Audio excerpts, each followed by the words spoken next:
Now, your name is Jace, but you spell your name and it doesn't look like Yeah. Jace. It doesn't, you know what I'm saying? Why? What is that about? I always felt like rap names was corny to me. I mean, the whole spelling of that obviously like has a whole nother origin story. But like basically when it was coming to me changing my Instagram name, I was like, man, I don't want to choose no rap name, like put Lil in my name or something, like nothing like that. Like I just want to go by my first name, you feel me? But there's already a rapper named Jace and he makes hip hop music and it's just Jace, you feel me? So I'm like, fuck it. I just wanted to spell mine kind of weird. And then the reason it's like a lowercase I type shit is because there's this font called Schoolbook and it's like this old school looking type kid font. And when you do the lowercase J, it's kind of like an I because it's kind of like flipped on some shit. It just looks weird. So I just went that way type shit. Do you ever feel like that could like it could kind of stunt your growth for people stumbling across you? Because your name is Jace, but it doesn't look like it. So if somebody tell me about you, I feel like with all my diehard fans, like me, I never have to like the only time I do have to answer the question is like interviews, shit like this. Like, but other than that, like my fans do all the answering for me for real. They'll be like, how do you not know who this is? This is why this is that, this is, you feel me? They'll get people hip. So I just let the fans take care of it for real. Cause it's music, it ain't no rules in music, you feel me? There's like no you rules. Can do anything, You right. There's a lot of shit. So before rap, I mean, you started really going crazy at, you said 13, 15. Did you ever have to work a 9 to 5? Have you ever worked a job before? Yeah. When I was on probation with I had probation. So I went to court at Kimbo and I signed up for this program called TCAP. And basically like they would get you off probation early if you was like good and you did the TCAP programs with your mentor and shit. So like I linked up with my mentor. I was 15 years old. I already had my baby on the way. So bro had helped me get a job at McDonald's. I wasn't even supposed to be in the system though. Like when the manager tried to put me in the system, kept giving her error because I was born in 03. Like in order to be put in the system, I had to be 16 type shit. But she was just like, don't tell nobody. And she put me in the system. And that was like for real the only type of job I had. But then we had got evicted. And then once we got evicted and moved to the new house, that's when my mom was like on my ass to get a new job. And like I was in the middle of applying, like, and when I was in the middle of applying, that's like when I sold my first couple of features and I just said, fuck applying. I was like, I'm gonna just start saving money off this shit. How much were the features? Right now? Well, then when you sold them back then for the features, then it was only like $75 for real. How much are they now? Now they like 5 racks. Okay, sweet. So when you're working at McDonald's back then, how much are you getting paid back then? I'm getting paid like probably $375 every 2 weeks. And now with Instagram story repost is $450. You feel me? So that's just like a couple buttons I gotta click. So while you're working at McDonald's, you're still doing music. That's still your passion. Yeah, it always was.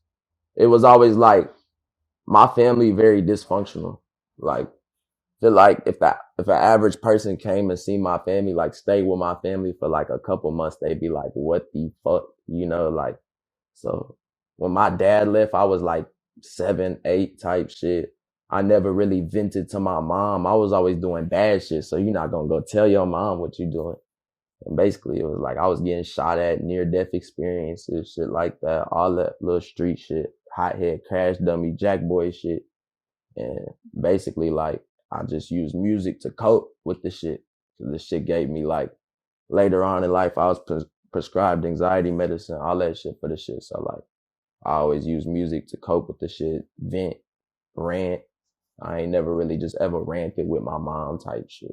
Never really just told her what I did, but I let it all flow through the music type shit. When you were younger and you tried to convince your mom about rapping, a lot of times parents think it's impossible because everybody wants to rap. Yeah, that's how my mom thought. She was like, she wasn't fucking with it. She was mad when she figured out She was mad because of the shit I was saying, all that shit. My dad had called me right after. He was happier. But like at the end of the day, I was like, fuck it, I'm gonna still keep doing whatever I'm doing. But once I felt like once I felt like nobody agreed with me at that house, that's when I went to go live with my baby mama and shit. That's when my life really took a toll, and nigga went through a whole bunch of other shit, like damn near 40 years old and a 19-year-old body type shit for real. Like, I've been through a lot of shit. My mom wasn't fucking with that shit. So I never really tried to convince her. But once the money started coming in, I could start seeing she was more happier about the shit, because now I'm helping pay rent, putting food on the table, helping out with this, helping out with that. So now it's like taking weight off her shoulders, because she used to have to ask family members for help and shit.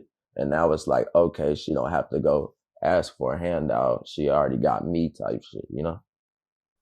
Do you think she's still kind of shocked? Like, damn, my son is really... Nah, she do be shocked, because when it be like, Timberland just reposted my song on his story, like when it be people she knows from her generation, she be like, oh shit, like, you know, what the hell? Like Chris Brown just posted my song on his story, you know, shit like that.